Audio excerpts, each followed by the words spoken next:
purpose of today's video is going to be the discussion on more or less which country is going to have the most dominant economy in the future. And normally when people discuss this sort of topic, it's typically a discussion between the United States and China. And more specifically, when is China going to overtake the United States as the dominant economy in the world? And one of the reasons I wanted to make this video is I actually think it should be a conversation of the United States versus China versus India. I think a lot of people are actually sleeping on India as a potential player when it comes to the dominant world economy, not necessarily in the short term, but 100% in the long term. And so what I'm going to do with this video is more or less break down some of the issues that each of these countries has when it comes to either maintaining or actually gaining the position of the world's most dominant economy. Now, something I should point out, China is actually expected to surpass the United States when it comes to overall output in the near future. So that sort of means their manufacturing, services, everything they create will outpace the United States. In my opinion, that doesn't necessarily mean they become the dominant economy. They may produce more, but the United States has a couple things going for it that will allow them to still maintain their dominance, even though they're actually producing less than China. And the two things they have is first, their currency. As you probably know, the United States US dollar is the dominant currency around the world when it comes to trade, exchanging things, everything. It is the gold standard, and that gives them a lot of power. So even though China might actually produce more than them, their economy might actually grow larger than them, that currency, the dominance of their currency, allows the US to still be the dominant player, even though they have been surpassed. And so that's one thing. And the second thing is the United States is still sort of the premier place for wealthy people to bring their money.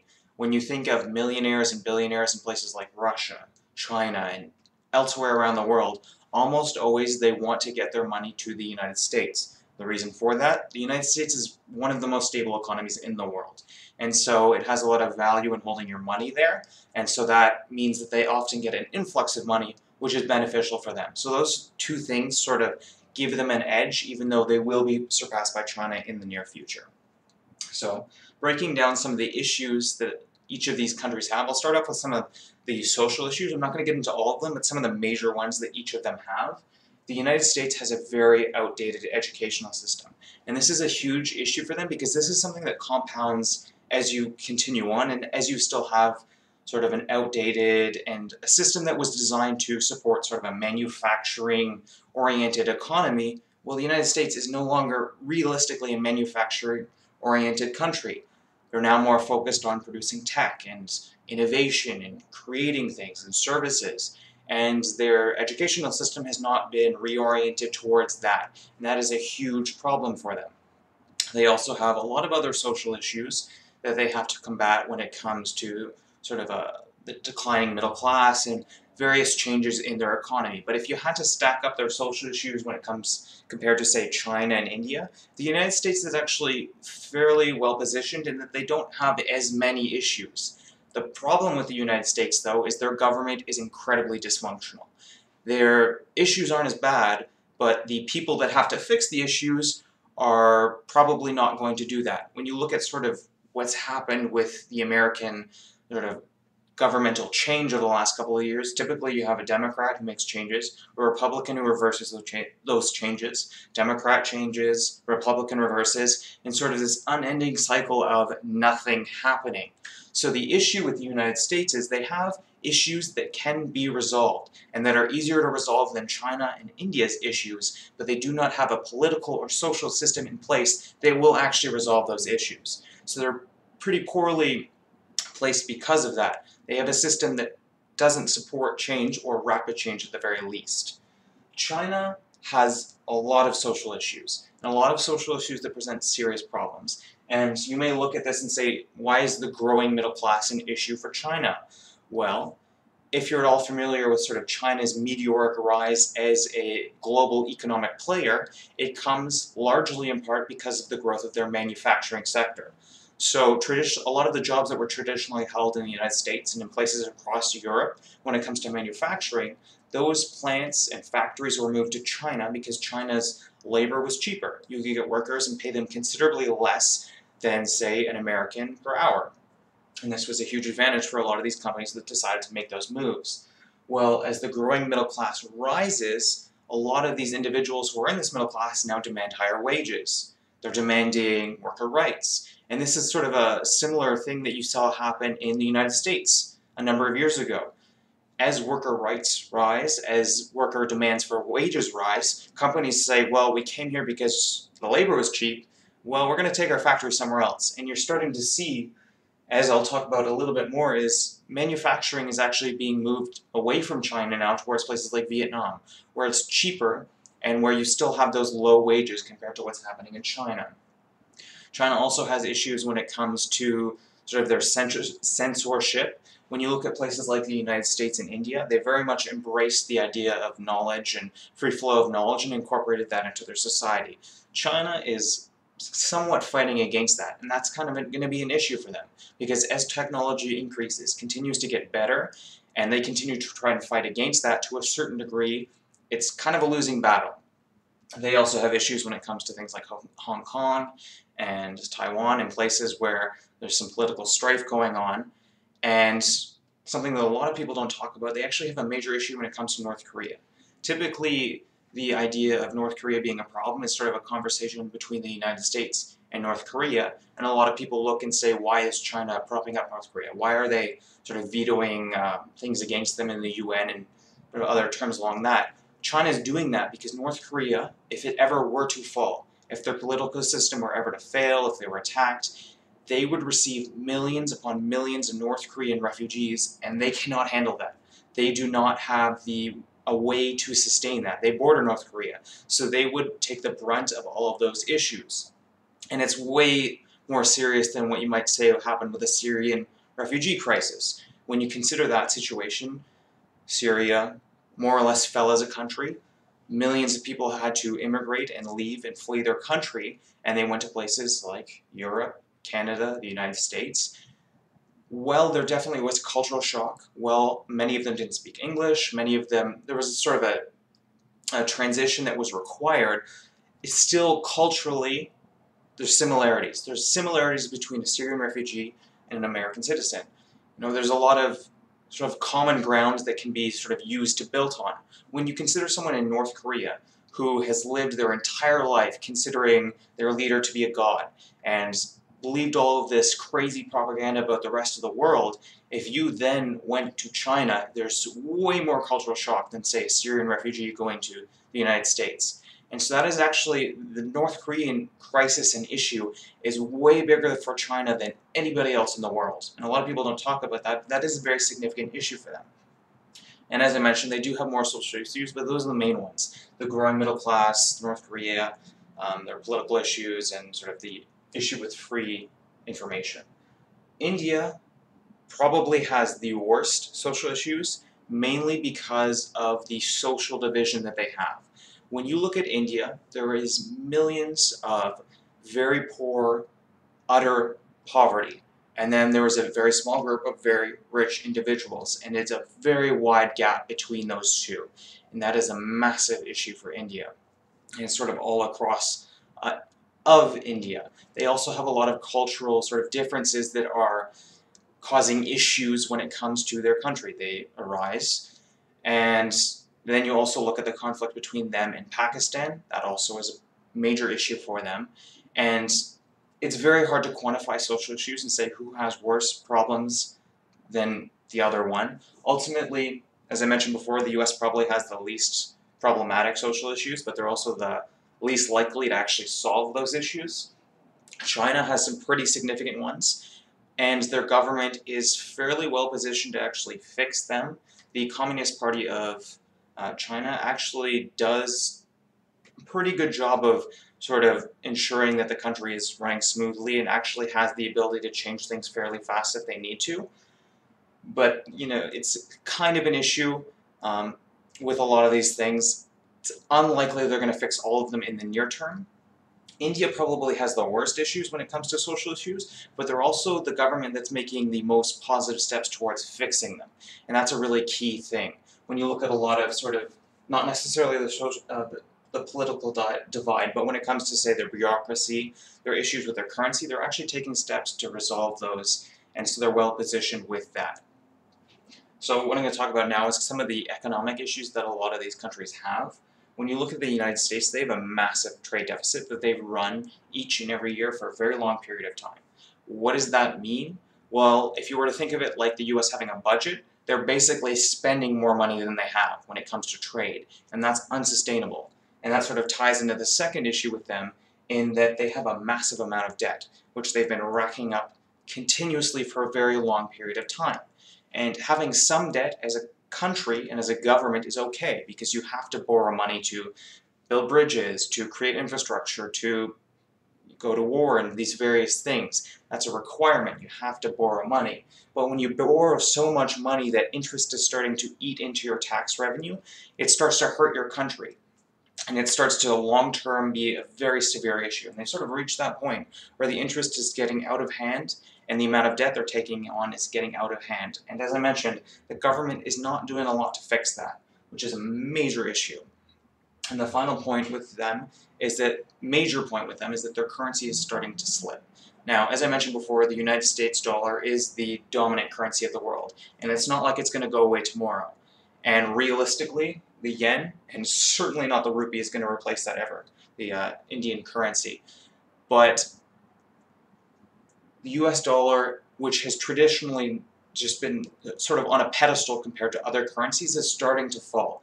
It's not going to get replaced anytime soon, but it's, the US government has made some pretty poor mistakes when it comes to monetary policy, and a lot of people are starting to call into question the strength and long-term viability of the US currency. This isn't something that's going to come into effect within the next 5-10 years, but it definitely is something to watch in the future because they're making a lot of wrong moves when it comes to ensuring the security of their dollar. When you look at China, a huge issue for them when it comes to their economy and their market is the fact that they're not actually a free market. As I mentioned before, China is a communist country that allows capitalism. But what that effectively means is they allow capitalism until they don't. They can decide tomorrow, no, we're going to stop the free market. And they've done that in the past, and they've actually done that in the recent past. If you look back, China had a massive stock market plummet when it came to their manufacturing sector. And what happened was the Chinese government froze the stock exchange. They said, no one can trade anything more, we're shutting it down until things cool off. And you may think that's a good idea, but investors are terrified of that. That scares investors because you're circumventing the free market. You're saying, oh, you can no longer trade this, you can no longer sell your company stock, you can no longer move things, and that scares investors. And that's a huge issue for China. If you're scaring investors, they don't want to keep their money in your country. They would rather keep it in places like the United States, in places like India, where they know realistically the US government is never going to freeze the stock market. They're never going to intervene like that. It would take a crazy situation for them to do something like that. China? No, not so much. They allow capitalism until it does not benefit them, and that is not a good thing for if you're looking for investors to invest in your country. The biggest issue for them is they're losing manufacturing. If you look at the rise of China, as I mentioned, it was almost exclusively because of the massive manufacturing market that they have. So if you're starting to lose manufacturing, and that's your bread and butter, that's sort of your base part of the economy, that's a problem. And there really is not an easy solution for that. When you look at America, they tried and continue to try to retain the manufacturing that they have. It's been a losing battle. Well, maybe China's going to find a solution that the United States didn't find. But realistically, they're going to continue losing their manufacturing jobs and their manufacturing factories to places like Vietnam, to places in Africa where labor is just cheaper. And that's going to continue to happen. And it's going to be a very serious problem for them because it is such a massive part of their economy. And a third major issue with China is the stability of their banks. Now, realistically, it's actually very hard to tell how sort of problematic their banking system is because there's not as much free knowledge as you might see in the United States. But based on where China has invested in the past when it comes to Africa and the recent times, it's almost certain that their banking stability is shaky, and probably it's worse than that.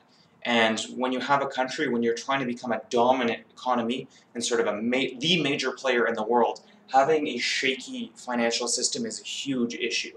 So they really need to sort of get that in order, figure out where they've been investing, and make sure that it is considered a stable financial industry, like a place like Germany. India, as I mentioned, they have some pretty serious issues when it comes to the bureaucracy they have. It is a bureaucratic nightmare to do business in India, but the Indian government are taking steps to actually resolve that. They recently introduced a sales tax, and that may seem sort of a basic thing, but basically a unified sales tax.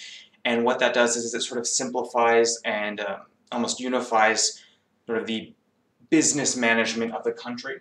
They're also taking steps to improve their currency. If you look at the rupee, it's pretty inflated. You almost never see the rupee used for trade internationally. You just won't, because it's such an inflated currency, but they're actually taking steps to try and reduce that. Realistically, it's never going to overtake the US dollar. It's just so far out there, but they're taking steps to ensure that it at least is a reasonable and sort of improving the situation as it is right now.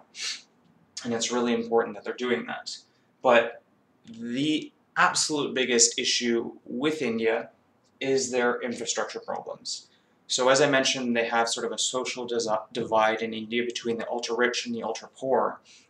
Well, a big problem with that is when you actually go to India, if you go to, say, one of the primary cities there, you might find that it's actually a tech metropolis, where it is the height of innovation.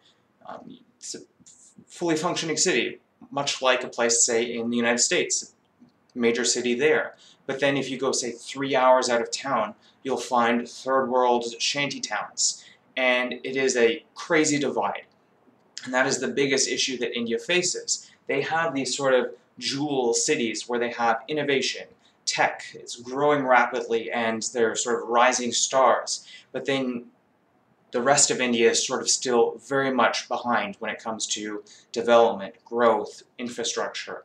And so in order for India to become a dominant economy, they have to ensure that the whole country is sort of moving towards that growth and sort of towards that development. So they would have to ensure proper road systems, electricity, water, and grow all of that around that. And that is a huge cost, and it's going to take a very long period of time for that actually to become reality. And it is a massive issue for India, and it is something that's going to realistically ensure that they won't become a dominant economy in the near future, because they have to get that in place. And building infrastructure and sort of developing their country takes time.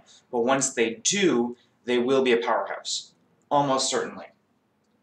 And as I mentioned before, one of the sort of really important things about India that makes them interesting, and one of the major reasons I actually wanted to make this video, is the things that they're doing when it comes to sales taxes, when it comes to ensuring their currency's viability in the future. They're actually not very popular ideas right now, because they stunt India's growth. They hurt their growth as an economy right now, but what they're doing with this is they're ensuring their long-term viability as an economy, their long-term potential for growth.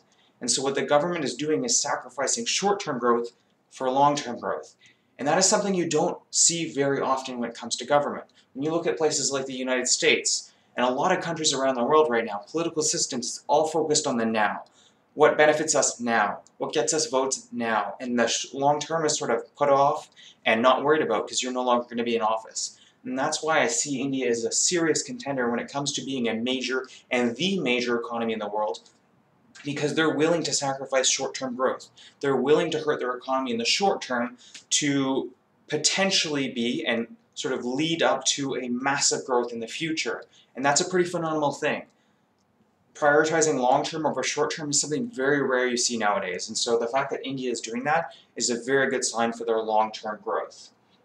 So where I see sort of each of these economies and what I see happening over the next couple of years, this is very opinionated.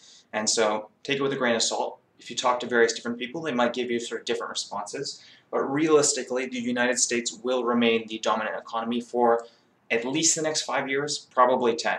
As I mentioned, China will surpass them production-wise, but the fact that the US has a strong currency and they're still sort of the premier place for the ultra-wealthy to bring their money because of the stability of the country, they will remain dominant for that period of time. 10 to 20, almost certainly China will overtake the United States with the moves they're making. Again, the manufacturing is a significant issue for them, but they potentially can overcome that. They potentially can transition their economy, and their government is better suited to do that than the United States.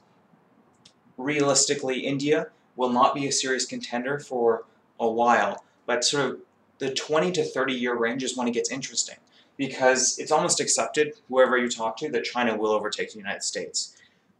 But China versus India, that's where it gets sort of interesting, because 20 to 30 years from now, it's going to be very competitive between the two. Both of them are going to be huge powerhouses with, thriving economies, and it's going to be a question of who can sort of overtake the other one.